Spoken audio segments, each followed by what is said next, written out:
tahiyatul Islam, tahiyatun min indillah, tahiyatun ahlil jannah. Assalamualaikum warahmatullahi wabarakatuh. Waalaikumsalam warahmatullahi wabarakatuh.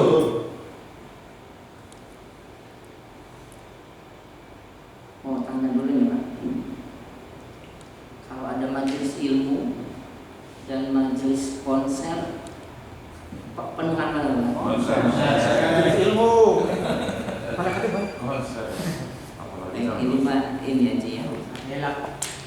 Alhamdulillah alladzi anzala as-sakinata fi qulubil mu'minin liyazdadu imanan ma'a imanihim. Karena Allah yang telah menjadikan untuk kita as-sakinah, kedamaian, ketentraman, kebahagiaan, kesejahteraan di hati orang-orang yang beriman. Liyazdadu imanan ma'a imanihim. Lalu Allah menambah keimanan itu di atas keimanan kita yang sudah ada sebelumnya. Asyhadu an la ilaha illallah al-malikul haqqul mubin wa asyhadu anna Muhammadan abduhu wa rasuluh la nabiyya wa la rasula ba'da shadiqul wa'dul amin. Allahumma shalli ala nabiyyina Muhammadin wa ala alihi wa ashabihi ajma'in. Amma ba'd. Yang saya hormati, saya muliakan guru kami semua, Ustadz Agus Irwanto, yang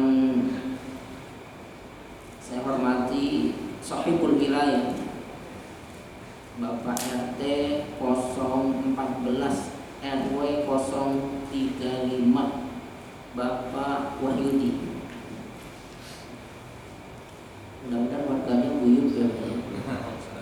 Jadi RT nggak mudah Pak. Kadang-kadang mau juga. Alhamdulillah beliau berusaha untuk meluangkan waktunya.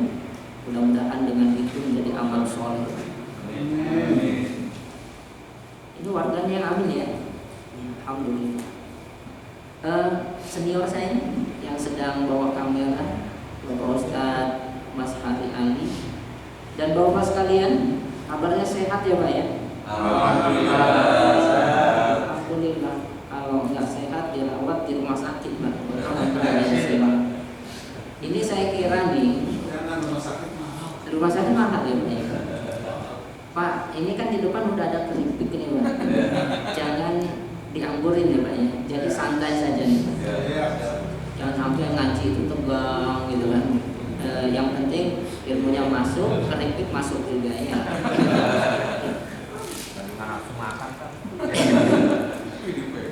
Baik, saya dikasih judul itu sebenarnya intisarinya ini kita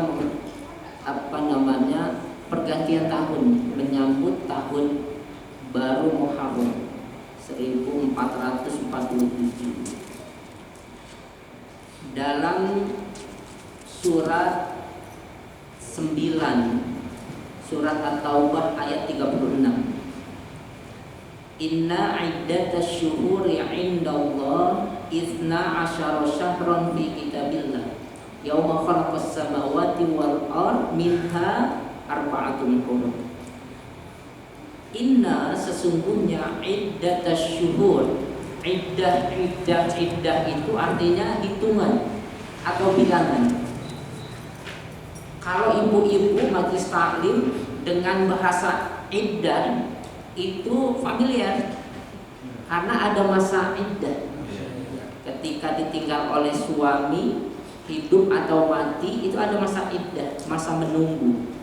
Tapi laki-laki ada masa iddahnya Pak? Enggak ada. Ketika ditinggal istri, pulang dari kuburan, nikah lagi boleh nggak Pak? Boleh kalau nggak malu ya. Keterlaluan nanti itu ada jeda waktu. Tapi emang nggak ada masa iddah. Perempuan bisa? Nggak bisa. Harus menunggu masa suci itu kembali datang. Gitu kan? Indallah, di sisi Allah, iddah syahron fi kitabillah. Inna iddatash syuhur, sesungguhnya hitungan bulan di sisi Allah, isna asyara syahron, ada 12 bulan. Sepakat tuh semuanya 12 bulan. baik kalender Hijriah, kalender nasional, kalender Chinese, kalender apa aja tuh, termasuk suku Maya itu kalendernya 12 minggu. Itna asyara syahran fi kitabillah, yang sudah ditetapkan di dalam kitab Allah, sudah diterangkan sejak kapan ini? Yauma khalaqas samawati wal ardh, sejak diciptakannya langit dan bumi. Minha, dari 12 bulan itu, arba'atun hurum, ada 4 bulan nih yang disucikan. Saya nggak mau kuis ini, Pak.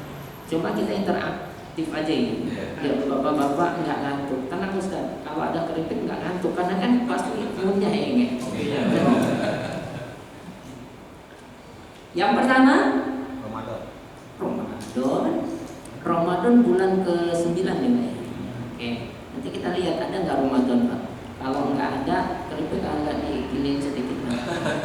Yang pertama, bulan ke-11, bulan Zulqa'dah. Ini yang dimulai. Yang kedua, bulan ke-12, Zulhijjah.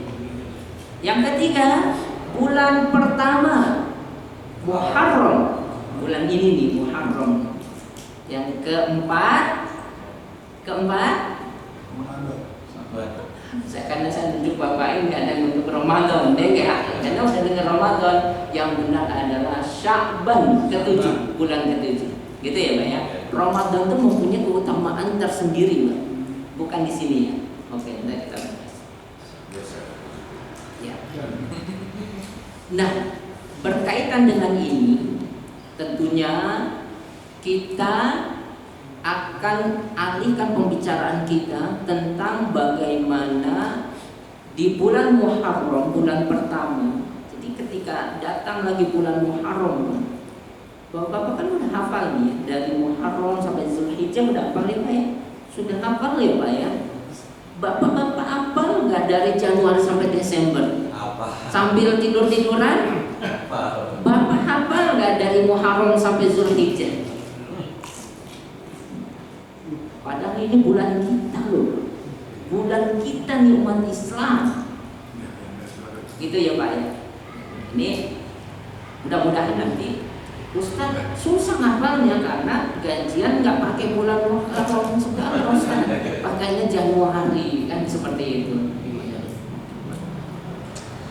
Kita ketika datang lagi Muharram, maka pergantian tahun baru Muharram kemarin itu tak terasa usia kita bertambah, 1 tahun bertambah dari 1446 Hijriah menuju ke 1447 Hijriah.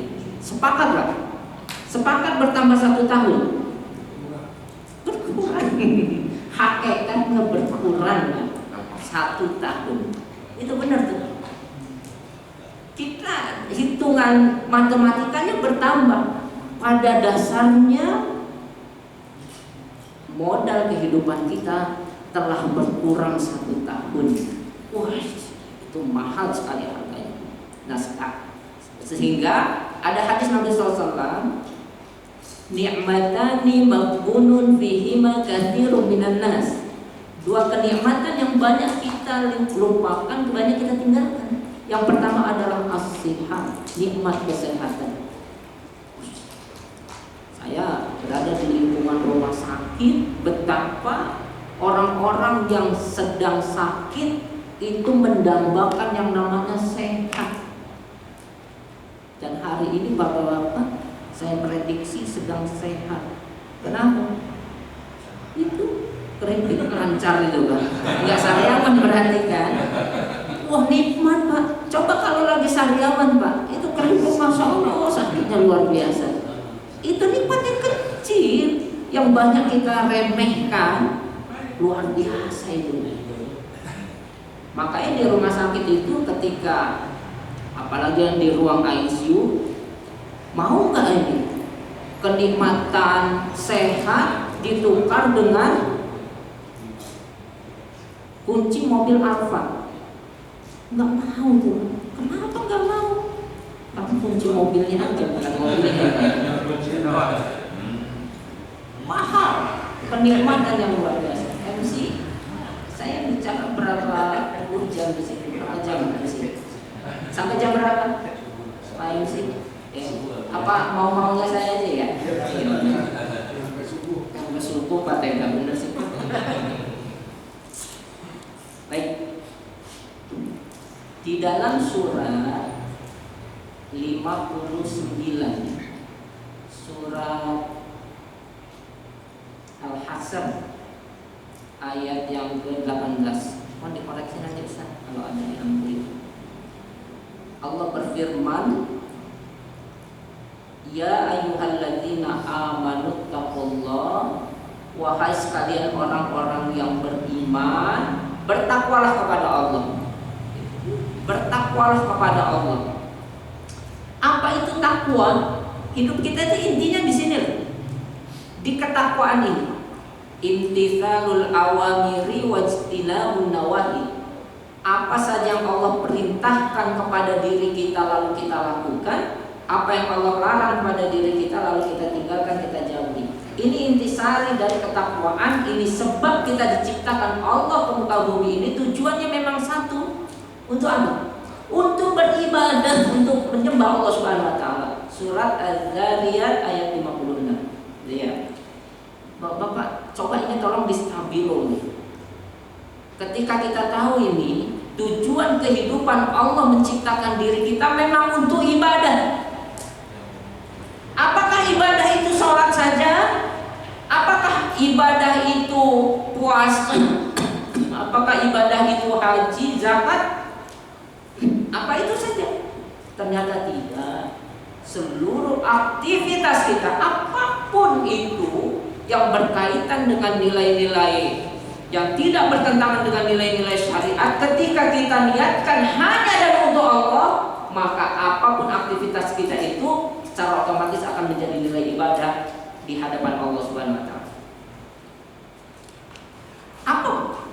Karena hidup kita itu berada di detik-detik waktu, di atas detik waktu yang sedang kita pakai. Lalu ketika kita niatkan hanya dan untuk Allah, qul inna sholati wa nusuki wa mahyaya wa mamati lillahi rabbil alamin. Sesungguhnya sholatku, seluruh aktivitas ibadahku, bahkan hidup dan matiku seolah-olah semata-mata hanya untuk Allah Rabbul Alamin saja.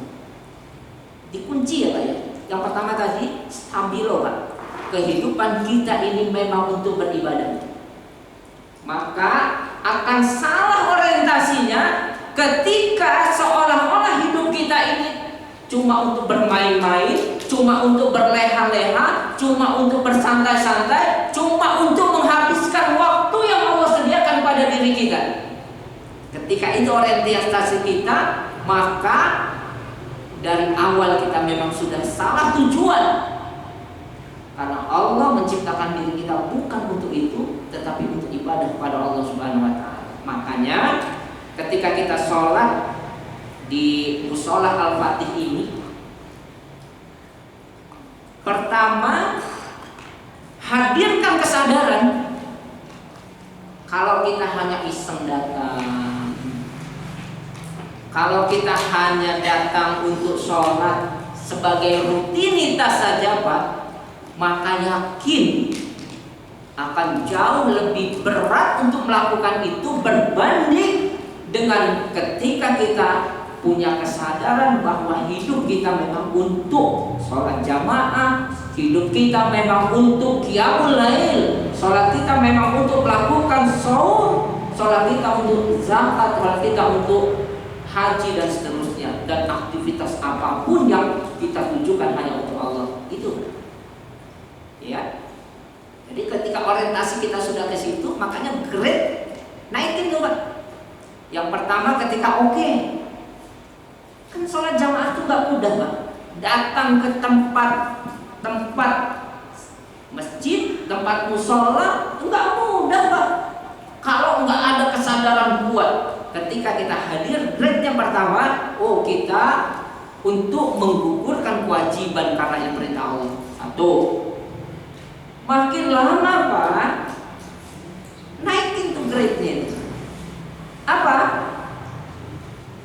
semata-mata ketika kita hadir untuk sholat berjamaah karena kita sedang membutuhkan sholat jamaah itu.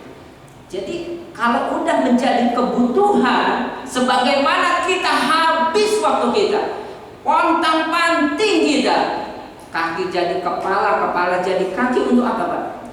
Untuk memenuhi kebutuhan jasmani kita. Benar gak? Habis itu waktu kita. Saya setiap hari dari sini Cempaka Putih Pak, belum macetnya Pak, belum di sana. Terus setiap hari seperti itu. Kalau hanya semata-mata kita bekerja karena untuk memenuhi kebutuhan fisik kita Pak, dapat gak kebutuhan itu? Maka insya Allah kita dapatkan. Tetapi ketika itu tidak kita sandarkan hanya karena Allah, hilang waktu kita yang banyak itu Pak. Hilang Pak. Kenapa? Waktu ini akan Allah minta pertanggungjawaban dengan sangat amat rigid sekali, dengan amat sangat teliti sekali Pak. Dan tanggung jawab kita bukan rame-rame, bukan per RT 14 hadir rame-rame Pak RT depannya. Bukan Pak. Masing-masing diri kita. Oleh karenanya ketika kita hadir ke tempat-tempat seperti ini, kita hadir untuk sholat berjamaah, kita capek melakukan qiyamul lail, kita harus berletih, kita berlelah, kita itu. Oh iya, ada foto dulu lah. Alhamdulillah. Sampai mana tadi Pak Mas Hari fotonya? Jadi ketika kita melakukan sesuatu, berletih, berlelah, kalau ini untuk kebutuhan kita Pak, untuk kebutuhan kita, untuk kita pulang kepada Allah, dan pasti kita akan pulang. Pasti kita akan pulang. Saya itu di rumah sakit tuh. Kalau rumah sakit itu Pak, gunting kain kafan itu kan malam tuh, digunting-gunting untuk besok ini Pak.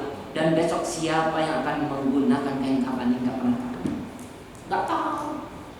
Oke, ada eksekutif muda dari rumah, yakin nih, kancingin baju, pakai jas, kancingin, berangkat kerja. Ada enggak jaminan orang ini pulang yang membuka kancingnya dirinya sendiri? Ada jaminan enggak? Ternyata yang membuka kancingnya ketika pulang petugas kamar jenazah. Ada jaminan. Jadi kapan lagi kita ingin berbenah itu, kapan lagi Pak? Kita itu sedang berpacu dengan usia kita, kita sedang berpacu dengan ajal kita. Ustaz, rasa-rasanya saya kan masih muda Ustaz, tenang aja. Ada di satu ruang perawatan, di ruang ICU, ada nenek-nenek udah tua Pak. Sepakat ya, nenek-nenek pasti udah tua kan? Iya. Tenang. Ada nenek-nenek usia 70 tahun. 70 tahun masuk ke ruang ICU Pak. Bayangkan, usia yang sudah di atas usia ambang batas masuk ke ruang ICU, ruang paling berbahaya di rumah sakit itu Pak. Karena dua aja pilihannya kalau udah mau masuk ICU itu Pak. Kalau nggak pulang ke rumah, pulang ke kuburan Pak. Udah dua. Jadi nenek itu masuk ke ruang ICU. Yang nunggu siapa? Boleh ada yang nunggu satu tuh Pak. Yang nunggu cucunya Pak, usia 18 tahun. Itu boleh cucunya. Karena memang letih nih, cucunya menunggu sambil tiduran di samping nenek itu Pak. Sambil di atas kursi, tiduran di samping nenek itu. Dan ketika perawat membangunkan si cucu ini, ternyata cucunya sudah tidak ada Pak. Innalillahi wa inna ilaihi raji'un. Dan neneknya keluar dari ruang ICU sehat lagi Pak. Jadi ini apa ini? Apakah Israel salah cabut Pak? Mau ngambil neneknya kena cucunya? Enggak mungkin. Berarti ajal itu presisi sudah ditetapkan. Kita saja nggak tahu. Kenapa kita santai-santai seperti ini? Karena kita nggak tahu Pak. Nggak tahu kapan kita pulang kepada Allah. satu hari itu kan pagi hari ada jenazah usia 5 hari Bang. Baru saja 5 hari di dunia Allah ambil lagi. Di siang hari usia 17 tahun dengan hari yang sama Bang. Di sore hari 59 tahun. Nah kalau ini udah agak mendingan nih. Tapi kenapa ada yang 5 hari sudah Allah ambil, ada yang 17 tahun udah Allah ambil? Kenapa? Karena masing-masing diri kita sudah Allah tetapkan ajalnya. Fa idza jaa ajaluhum la yastakhiruna sa'atan wa la yastaqdimun. Enggak bisa Pak, presisi Pak. Kalau memang ajal itu dengan huruf Pak, maka huruf-huruf nama huruf yang A itu lebih siap-siap Pak. Ada Agus dan bagaimana? Kalau usia kita ditetapkan dengan angka, maka kita akan bersiap-siap atau diberitahu akan bersiap-siap. Bapak usianya tinggal 1 bulan lagi. Kan ada yang memponis itu Pak. Siapa yang memponis? Biasa memponis dokter cancer, onkologi. Ini udah bahaya nih. Ibu hidupnya kayaknya 3 bulan lagi. 3 bulan enggak? Setelah 3 bulan ditunggu, ibu kan panik Pak. 3 bulan kata ibu, ini kok nggak mati-mati kan ibunya. Ternyata buka WhatsApp, dokter onkologinya, innalillahi wa inna ilaihi raji'un. Jadi bukan urusan kita itu, enggak ada. Apa ada kaitannya kematian dengan sakit? Enggak ada. Kematian itu ada kaitannya dengan habisnya rezeki kita. Jadi jangan khawatir. Gitu ya. Jadi apapun yang Allah Subhanahu wa taala sudah tetapkan kepada diri kita, maka pasti presisi, benar-benar presisi. Enggak bisa maju, enggak bisa mundur. Tugas kita apa, Bang? Tugas kita itu untuk senantiasa mempersiapkan. Ada orang takut mati-mati, ada orang enggak takut mati-mati juga. Pilihannya apa? Mati. Jadi mati itu bukan untuk ditakutkan, tetapi untuk dipersiapkan. Nah oleh karenanya momentum seperti ini berbenah. Kapan lagi? Lagi ngobrol, malam ngobrol. Pagi-pagi di musola ngomongin innalillahi wa inna ilaihi raji'un. Selamat pulang ke rahmatullah. Saya mulai rahmatullah ya Pak. Saya divisi binroh itu Pak. Binroh, bimbingan rohani dan kamar jenazah. Kenapa saya taruh di situ? Ya karena saya namanya rahmatullah. Mungkin manajemen juga tahu ini pulang ke rahmatullah, makanya taruh di tempat ini. Mungkin gitu ya Pak. Mati tiba-tiba, semalam baru ngobrol kok, tiba-tiba pagi-pagi diumumin si pulang meninggal. Semalam kayaknya sehat-sehat saja, kan gitu. Ada nggak mati dadakan? Ada? Ada Pak? Nggak ada dadakan. Tahu dadakan, mati nggak ada yang dadakan Pak. Kenapa seperti dadakan? Karena kita nggak tahu. Padahal memang udah ditetapkan. Seperti itu ya Pak. Nah, jadi sekarang tugas kita wal tanzur nafsum ma qaddamat ligot. Hendaklah setiap diri kita lihat kembali, perhatikan kembali apa yang sudah kita lakukan untuk hari esok kita, untuk pada saat jasad kita ini dililit oleh 3 lapis kain kafan, untuk pada saat Allah memisahkan antara ruh dan jasad kita, untuk pada saat Allah meminta pertanggungjawaban atas amanah waktu, detik per detik waktu kita itu akan diminta pertanggungjawabannya di hadapan Allah Subhanahu wa taala. Apa yang udah kita siapin? Apa yang udah kita siapin? Rasa-rasanya masih biasa-biasa aja. Biasa-biasa. Padahal ketika kita pulang kepada Allah, maka kematian itu adalah awal daripada kehidupan kita yang sebenar-benarnya. Kenapa kita santai gini Pak? Karena kita orientasinya memang selalu dunia Pak. Terlalu terlalu gemilau itu dunia itu. Orientasi kita itu. Maka akan salah ketika saya cinta pada diri saya sendiri. Makanya ya ketika kita bekerja itu Pak, terus kita bagaimana kebutuhan jasmani kita itu terpenuhi, itu bentuk daripada sayang kita terhadap diri kita. Benar atau tidak Pak? Ketika diri kita mengatakan saya sayang pada diri kita sendiri, lalu kita nggak sholat, lalu kita nggak ibadah, lalu kita nggak melakukan aktivitas yang Allah ridhoi, maka sesungguhnya kita sedang menghancurkan diri kita sendiri, membinasakan diri kita sendiri. Unsurnya dua Pak. Manusia unsurnya dua. Yang pertama jasad, yang kedua ruh. Jasad ini waktunya terbatas Pak. Ketika ruh diambil, jasad ini akan segera menjadi seonggok daging yang akan segera membusuk. Enggak lama Pak. Perut kita akan pecah, mata kita akan membiru, semua hancur Pak.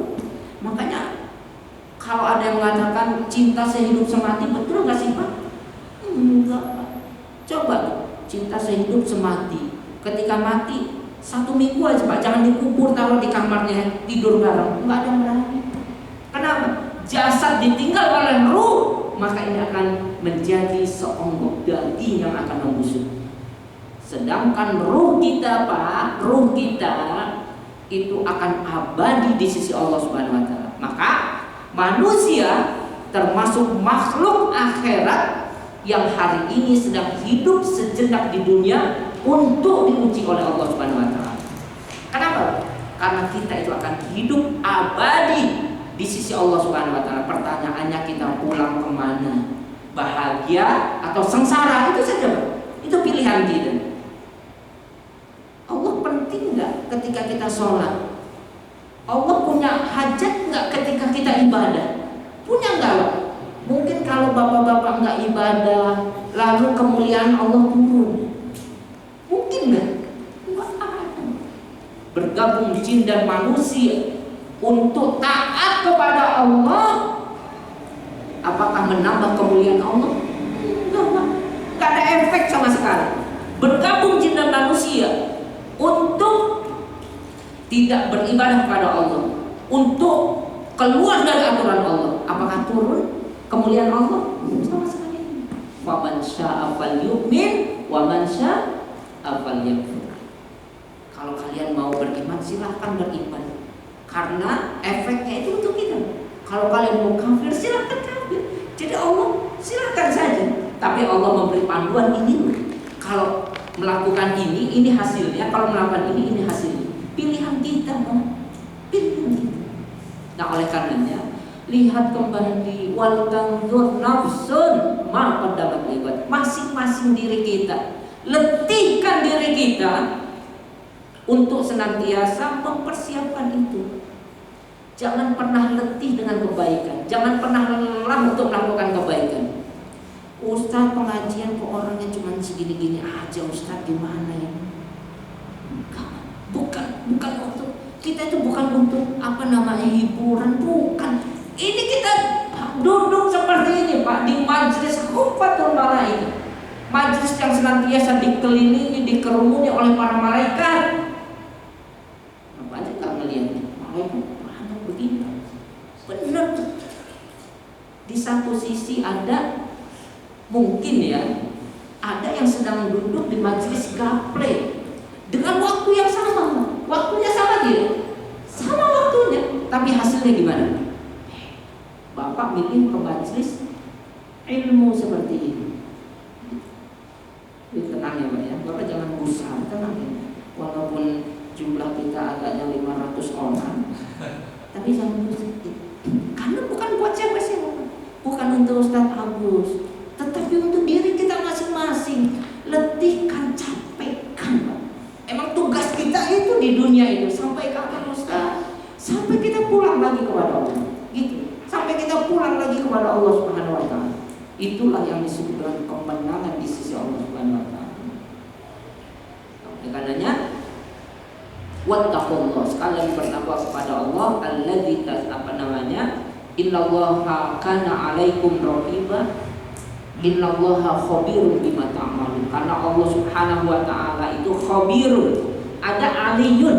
Aliyun itu Allah mengetahui. Secara umum Allah tahu, Pak.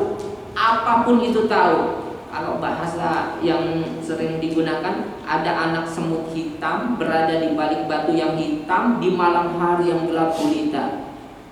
Gerak dan langkah semut itu tidak luput dari pantauan Allah. Ada yang lebih kecil dari semut kan? Molekul, sel-sel. Apa itu? Yang super nano, kecilnya luar biasa. Semua makhluk hidup itu dalam pantauan Allah. Tidak ada satupun daun yang jumlahnya mungkin triliunan di bumi ini, satu lepas dari tangkainya tidak luput dari izin Allah Subhanahu wa taala. Wow, luar biasa, Pak. Makanya ketika kita masih bisa sholat Allahu Akbar, kadang-kadang Allah sambil ini ya. Kadang-kadang sholat, kalau kita lupa kunci sholat, Pak, maka ingat kuncinya, di sini kuncinya. Padahal yang kita lakukan Allahu Akbar, takbir kita itu mengandung muatan yang luar biasa. Kenapa? Pak? Karena Allah yang maha besar itu tidak akan mungkin terjangkau dengan otak kita ini. Contoh misalnya dalam hadis itu kita hidup di PGH sendiri, Bang. Itu dipotret dari atas, kita itu kecil karena PGH-nya luas. Sekarang kita sendirian di Kelurahan Bahagia, makin kecil kan? Kita sendirian di Kecamatan Babelan, makin kecil lagi, Pak.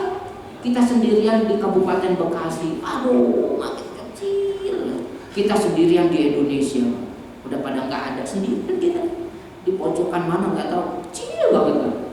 Walaupun kita merasa besar karena bandingannya semut, Bang. Iya enggak?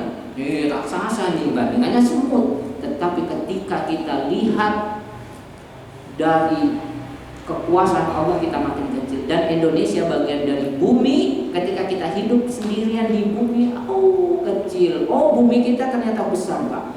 Tetapi bumi kita berada di angkasa raya ini seperti debu, Pak, dibandingkan dengan miliaran planet yang sedang berputar-putar.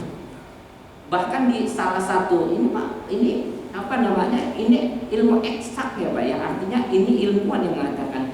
Bahkan ada yang mengatakan bumi kita berbanding dengan matahari kita itu besarnya hampir 1 juta kali lipat besarnya matahari itu berbanding dengan bumi kita. Bagaimana, Pak? Mana diri kita sekarang? Dan matahari yang besarnya seperti itu, ada planet yang jauh lebih besar daripada matahari itu. Lalu di mana diri kita? Dan planet-planet itu jumlahnya miliaran, bertebaran.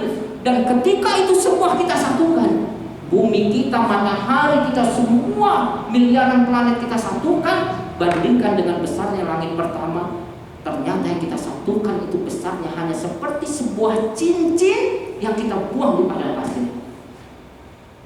Cincin yang sekecil itu yang kita satukan planet-planet yang dahsyat termasuk matahari dan bumi kita, sedangkan padang pasir itu besarnya langit pertama. Gimana? Mana diri kita? Makanya nggak pantas tuh Firaun mengatakan ana rabbukumul a'la, saya adalah Tuhan kalian yang maha tinggi. Kenapa Fir'aun ngomong gitu, Pak? Kenapa Fir'aun ngomong gitu? Karena kekuasaan Fir'aun pada saat itu 2/3 belahan bumi dikuasai oleh Fir'aun. Luar biasa, Pak. Fir'aun itu bukan sekelas kelurahan, Pak, bukan. 2/3 belahan bumi dikuasai oleh Fir'aun. Makanya mengatakan ana rabbukumul a'la. Tapi akhir dari Fir'aun apa yang terjadi, Pak? Matinya dengan cara apa? Tenggelam, dipermalukan, Pak. Ada lagi tuh raja yang bernama Namrud, raja yang mempunyai bala tentara yang luar biasa itu, Pak. Luar biasa. Dan ketika Namrud akhir dari kehidupannya lagi-lagi dia mengaku sebagai Tuhan, lalu Allah Subhanahu wa taala menghadirkan lalat yang banyak gitu Pak.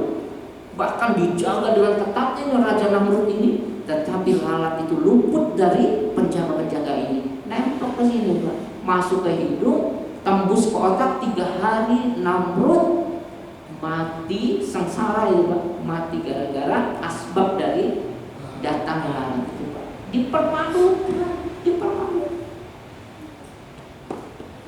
Jadi kalau kita kenal gini Pak, apa diri kita ini? Apa ini? Allah hanya meminta kita untuk bersyukur saja Pak, bersyukur. Kan kita diberikan, Ustaz saya emang gak punya apa-apa Ustaz. Oh gak punya apa-apa. Ini bapak-bapak nih, ada nggak yang mau gadain matanya Pak? Dua-duanya itu. Ada Pak. Mungkin harganya 1 miliar Pak. Masa nggak mau Pak? 1 miliar itu banyak loh Pak. Ada? Mungkin ada yang tunjuk tangan, mau kita tulis ini 1 triliun kan Pak? ART gimana 1 triliun? Iya, mau 2 matanya Pak, ditukar dengan 1 triliun, diambil ke mata dua-duanya. Ada yang mau? Kalau yang normal kan nggak mau. Gimana punya duit tapi mata kita nggak bisa ngelihat Pak? Iya nggak? Lalu berapa harga yang pantas untuk membeli kedua buah bola mata kita? Berapa harga yang pantas? Ternyata itu pun kedua buah bola mata kita tidak bisa dibeli oleh nilai dunia. Bayangkan tuh Pak, baru kedua buah mata Pak, Allah berikan cuma-cuma tuh dengan kita pakai setiap hari. Lalu berapa harga ginjal kita, harga jantung kita, harga paru-paru kita berapa ya? Setiap hari kita pakai itu semua. Berapa harga kepala kita beserta isi-isi yang rumit ini Pak, rumit di kepala kita ini. Berapa itu harganya? Lalu berapa harga tangan, kedua tangan, kaki yang setiap hari kita pakai semua itu Pak. Berapa itu harganya? Allah meminta kepada diri kita untuk bersyukur saja, bersyukur. Lalu apa kata Allah? Lagi-lagi Allah dalam surat Saba ayat 13, wa qalilun min ibadiyasy syakur. Ternyata amat sedikit sekali hambaku yang bisa bersyukur, sedikit. Dalam surat Ar-Rahman 31 kali diulang, fabi ayyi ala rabbikuma tukadziban. Nikmatku yang mana lagi yang mau didustakan? Bayangkan tuh, nyindir kita itu Pak. Makanya Nabi itu ketika melakukan sholat itu kan pernah Pak, dalam satu waktu diikuti oleh sahabat. Karena Nabi itu kan sholat biasanya sendiri itu Pak. Ketika diikuti sahabat nggak tahu. Nabi itu sholatnya dalam 1 rakaat itu Pak, yang dibaca setelah Al-Fatihah itu surat Al-Baqarah Pak, 286 ayat. Bisa dicoba di Al-Fatihah, bisa dicoba. Kalau hilang semua jamaahnya, pinsang-pinsang kan.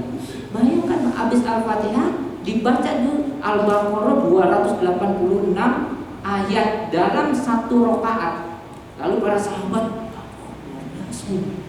nah selesai itu Al-Baqarah, nah ruku disambung Pak, disambung dengan surat Ali Imran. Dalam hati sahabat tuh, dibaca udah gemetaran ya. Disambung Ali Imran itu 200 ayat Pak, itu belum ruku loh Pak. Setelah Ali Imran disambung dengan surat An-Nisa 176 ayat. Bayangkan dalam satu rakaat itu Pak, segitunya nih. Makanya Nabi itu kan ketika ditegur oleh istrinya Aisyah radhiyallahu anha, ya Rasulullah, engkau ini udah ada jaminan surga ya Rasul, kenapa sholat sampai lama, kakinya sampai bengkak-bengkak Pak? Ustaz saya juga kan kakinya bengkak Ustaz. Bapak asam urat bukan bukan sholat lah. Nabi sholat Bapak, luar biasa Pak. Apa kata Nabi SAW? Tidakkah boleh aku menjadi hamba yang bersyukur? Luar biasa. Jaminan surga sudah depan mata. Kita belum jelas ini Pak. Belum jelas, kita ini masih berusaha untuk bagaimana kita mendapatkan surga. Belum jelas itu. Tapi luar biasa, para sahabat luar biasa. Kita kan sama-sama manusia Pak, ingin selamat di hadapan Allah. pada saat huru-hara akhir zaman kita ingin selamat, Pak. Pada saat kita diminta pertanggungjawaban. Makanya di dalam surat 18 Al-Kahfi ayat 49 itu, Pak. Ketika orang-orang menyesal itu, ya wailatana, duhai celaka ini, celaka. Kenapa celaka? Malihadal kitab apa ini? Semua dicatat dengan sempurna, Pak. Maka kita kadang-kadang ya, kita tuh kan nyepelekan ini. Allah memberikan banyak kesempatan baginya. Maka faman ya'mal mithqala dzarratin khairan yarah wa may ya'mal mithqala dzarratin syarran yarah. Sekecil apapun, Pak, perilaku kebaikan kita, makanya jangan pernah letih pada kebaikan. Karena sekecil apapun perilaku kita yang kita sepelekan, apa sih ini? Tadi itu kebaikan. Maka ketika kita berada di pengadilan Allah, yang kecil itu akan menjadi sesuatu yang sangat amat berharga. Yang kecil-kecil, apalagi yang besar bahasa ditanya. Yang kecil-kecil,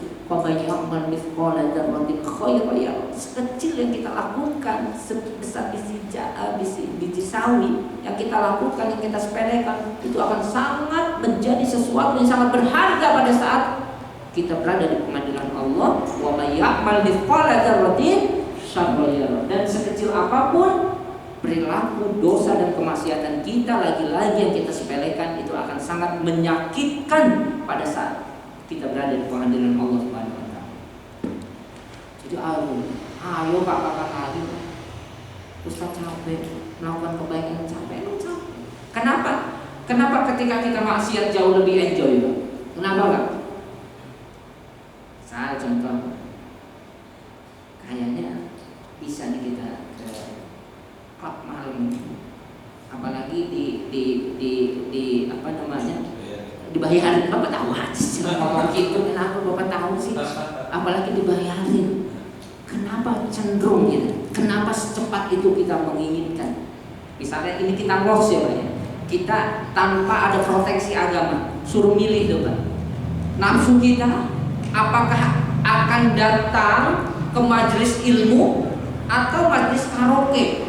Mana itu, Pak? Kita biarkan, Pak. Jangan ada proteksi apapun. Maka nafsu ini akan cenderung ke majelis karaoke, Pak. Kenapa? Karena inna nafsa la ammaratun bisu. Nafsu kita ini kalau kita biarkan, dia akan membawa kita kepada sesuatu yang akan membinasakan diri kita, menghancurkan diri, menjauhkan kita dari Allah Subhanahu wa taala. Illa ma rahima rabbi, kecuali ada nafsu yang terbimbing oleh nilai-nilai ilahi, nilai-nilai agama. Itu kan nafsu-nafsu yang senantiasa membawa dirinya untuk bagaimana dekat kepada Allah Subhanahu wa taala. Enggak baik. Jadi jangan aneh, dalam hidup memang gitu. Jadi ada kesadaran hidup kita ini apa ini? Untuk apa ini? Kita harus tahu. Bahkan kita hidup dari mana juga kita harus tahu, ya Pak ya. Bapak dari mana dulu? Bapak dari mana dulu? Kita itu dulu dari tetesan air, Pak. Tetesan ini lebih penting, Pak. Dari nutfah. Lalu Allah sempurnakan menjadi alaqah, menjadi gumpalan darah, menjadi mudghah, menjadi gumpalan daging. Izam, Allah ciptakan tulang belulang, izam lahman, dibungkus tulang belulang itu oleh daging, tsumma ansha'nahu khalqan akhar. Maka jadilah hari ini kita menjadi makhluk yang lain, yaitu disebut dengan manusia. Dari itu proses berani. MC sampai itu berapa ya? Kayak lama benar. Asik. Kenapa lama, Pak? Karena saya nggak bisa ngunyah, Pak. Gimana saya ngomong sambil ngunyah? Bapak enak kan sambil ngunyah kan, dengarkan? Emang tersiksa gini. Tolong dikasih kode nanti ya, kalau udah mau saya. Saya kalau ngomong kadang lupa nggak. Tahu-tahu ajan subuh aja. Gitu, jadi mohon dikasih kode lah ya. Nah, kita teruskan ya. Nah, ketika orang-orang menyesal, ya wailatana, buhai, celaka ini. Mana hadal kita apa ini? La yughadiru saghiratan wala kabiratan illa ahsaha. Enggak ada yang kecil-kecil, saghiratan, apalagi yang besar, wala kabiratan illa ahsaha. Semuanya tercatat dengan rapinya, Pak. Fawajadu ma'amilu hadiran, dan dihadirkan kepada diri kita. Siapa yang melihat perilaku kita? Saya mau nanya, Ustadz Mas Hari, tolong ceritakan dengan sempurna waktu Ustadz usia 2 tahun ngapain aja? Ngompol. Yakin tuh berapa kali? Bingung kan? Ngapain aja 2 tahun kita? Itu sudah lupa. Dan ketika buku catatan kita masing-masing itu ditampakkan kepada diri kita, bukan saja di hadapan kita, Pak, tetapi di hadapan seluruh makhluk yang ada di langit dan bumi, memperhatikan masing-masing daripada apakah itu perilaku kita kebaikan ataukah sesuatu yang memalukan, atau aib-aib kita semua itu dibongkar, Pak. Jadi akhirat memang begini, Pak, hidup kita. Makanya hidup kita sebentar, Pak. Ada di sini yang usianya 300 tahun mungkin ada, Pak. Ada 300 tahun. Ustaz, nggak ada 300 tahun. 100 tahun ada yang 100 tahun. Loh kok Bapak nggak ada yang panjang usianya? Ada yang usianya 90 tahun? Ada. Ada yang usia 80 tahun? Kok berarti Bapak ini masih pada muda di sini ya ternyata ya? Masih muda-muda, Pak. Usia kan nggak lama. Apa kata Nabi SAW? Usia umat Nabi SAW itu a'mar min ummati baina sittin wa sab'in. Rata-rata umat Nabi SAW itu usianya hanya di usia 60 sampai 70 tahun. Kita saksikan, Pak. Saya sering di kamar jenazah, betapa mondar-mandir keranda itu membawa usia-usia yang meninggal rata-rata ya nggak jauh-jauh itu. Makanya hari ini usianya sudah 69, 11 bulan, tinggal 10 sebulan mau ngapain? Maka kalau ada taklim ba'da isya, datangnya ba'da zuhur, Bang. Kenapa mau kesini mau dengar taklim? Taklim ba'da isya, bentar lagi mati Ustaz. Makanya ba'da zuhur datang ini kok saking seriusnya. Karena kita mau nggak tahu, Pak. Kalau tahu mah serius hidup kita ini, Pak. Serius hidup kita ini, Pak. Karena rigid. Saya di rumah sakit itu Pak Mas Hari apalagi tahu. Kalau kita ada akreditasi rumah sakit itu, Pak. Pertanyaannya teliti luar biasa, rigidnya sangat luar biasa, nukiknya luar biasa. Makanya persiapan kita kan jauh-jauh ya, Pak. Persiapan kita 1 bulan, bahkan sebelumnya tuh 2 bulan siap-siap ini. Takut ada pertanyaan-pertanyaan yang aneh-aneh oleh asesornya, Pak ya. Bayangin persiapannya matang, dan itu bukan per orang, per kelompok, per rumah sakit, per sekolah, per institut, kan gitu, Pak. Lah kita akan diaudit, Pak, sama kita itu akan diaudit oleh Allah itu masing-masing diri kita, Pak. Bayangkan tuh masing-masing. Tapi mana persiapan kita, Pak? Tenang-tenang aja ya, Pak. Apa ini? Apa yang salah dengan kita? Apa yang salah? Padahal itu untuk kita sendiri, Pak. Audit yang sangat teliti masing-masing diri kita. Tapi persiapan kita ya pas-pasan aja, Pak. Biasa-biasa saja. Apa enggak penambahan kualitas? Kita ini, Pak, kalau boleh jujur, Pak, setiap kita nambah usia, apakah nambah pahala, menumpuk pahala, Pak? Lebih cenderung menumpuk dosa. Mata kita nih, Pak, daripada banyak menumpuk pahala, mata kita untuk melihat Al-Quran lebih banyak menumpuk dosa. Udah, Bapak nggak usah ngangguk, memang udah dari suami. Mata kita, Pak, melihat sinetron yang ya gimana ya, udah nggak usah ceritain. Melihat nanti di jalan, aku nggak sengaja, gimana? Pikiran kita menumpuk-numpuk dosa, lisan kita, hati kita. Ya, jadi kita makin lama makin hidup bukannya banyak pahala, banyak dosa. Bayangkan kalau nggak ada yang katanya tobat itu, Pak, maka bingung kita mau gimana ini hidup seperti ini. Pulang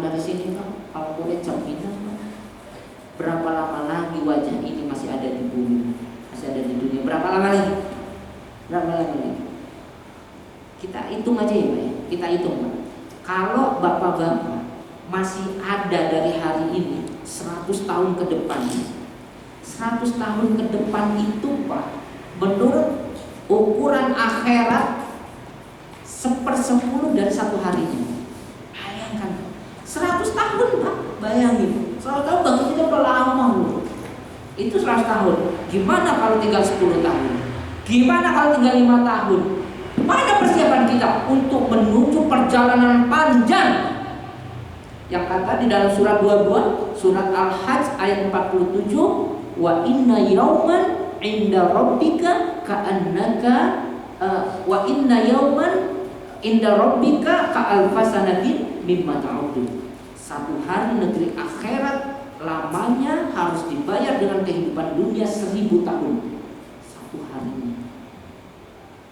Berarti kita hidup 60-70 tahun hanya seperti 2,5 jam kita hidup dari per satu harinya negeri akhirat. Itu perjalanan kita Pak.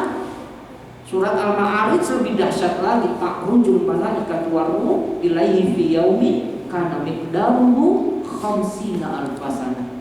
Yang satu hari kadarnya itu ketika para malaikat menemui Tuhannya yang kadar satu harinya mencapai 50.000 tahun.